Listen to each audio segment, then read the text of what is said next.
I've spent so much time playing video games. But I mean, can you actually blame me when they look like this?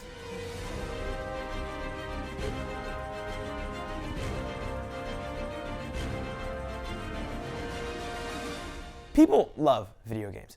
They've always let players try to jump into vibrant and crazy worlds. So what would happen if the internet tried to do the same? A curated world where you can go anywhere, make anything,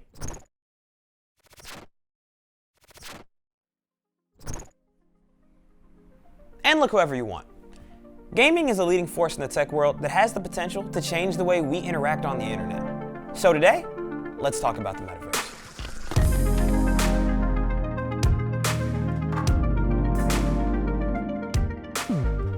Metaverse. That isn't the most sci-fi word I've ever... Oh! It's a really big term, and tech companies are using it to be the newest form of online interaction.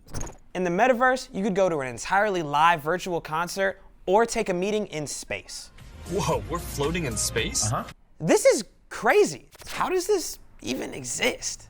Oh, it doesn't. What? Well, the metaverse is super hard to define, and the reason why is because it's just a concept. Let's take it all the way back to the before times, like 1992. That year, this man wrote this book, and it had this word in it: Metaverse, a public virtual world where you can interact with all social and economic facets of the internet in a 3D environment. Translation: internet is just a big video game.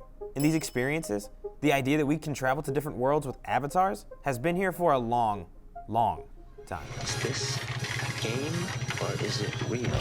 So, think about the internet, right? First, you got Web 1.0. That's the AOL pages and the HTML beeps, you know, that's real caveman stuff. Then, you have Web 2.0. Web 2.0 is where we are now. That's user-generated content. And nobody owns the internet per se, but next, we have Web 3.0.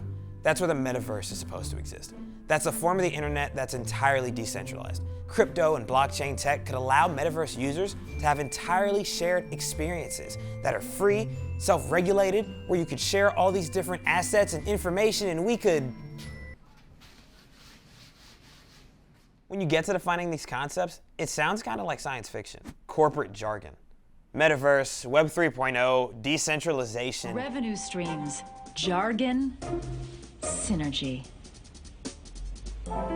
That's the best presentation I've ever seen. But the metaverse is kind of already here. Companies have been giving it their best shot at creating entirely virtual worlds where you could end up doing a lot of your socializing and your work. Worlds that look like this? Maybe worlds like this? Or take worlds like this, for instance. Decentraland allows users to buy virtual plots of land. So businesses like Samsung, Adidas, and JP Morgan have spent millions buying up virtual land. What is that? The metaverse, as it stands right now, is a growing concept. It's new, but it's one that companies are betting big on. Right now, it looks a little more like the Wild West. Microsoft just bought Activision Blizzard for $68.7 billion. The creators of Fortnite, they've been eyeing this concept for years. Google invested $39.5 million in a private equity fund just for the metaverse. The reason we're even talking about this is because of a company willing to spend $50 million on building the metaverse. You might have heard of a little company called Facebook, Meta. Meta's rebranding was meant to put the company's focus on technology like the metaverse. Here's the problem though. Facebook wants to create their metaverse.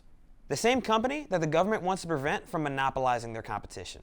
The same company that released statements saying they knew of the harm it caused their users. Facebook has realized that if they change the algorithm to be safer, they'll click on less ads, they'll make less money. When you look at things like the Facebook papers, you remember that these companies are just companies.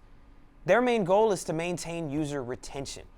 That's why when we define things like the metaverse, this whole concept can feel a little dystopian. You probably think of that one movie. You know the one.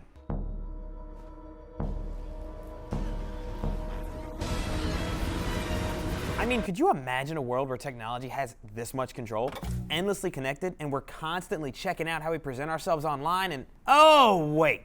What?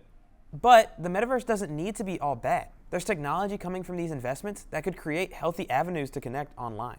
But for now, the cost of entry is huge. VR setups are expensive, and the technology just isn't there yet. I mean, you try sitting around in a VR headset all day. See how that feels. Oh my God, it's everywhere. So, is the metaverse the next step in social interaction?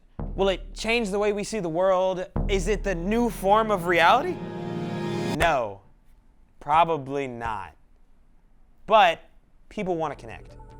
And if the pandemic has shown us anything, it's that technology can be a huge asset. So I don't know what the metaverse aims to bring, and I don't know if or even when it'll get here, but I do know that virtual reality and augmented reality are some of the tools we could use to create a much more connected world.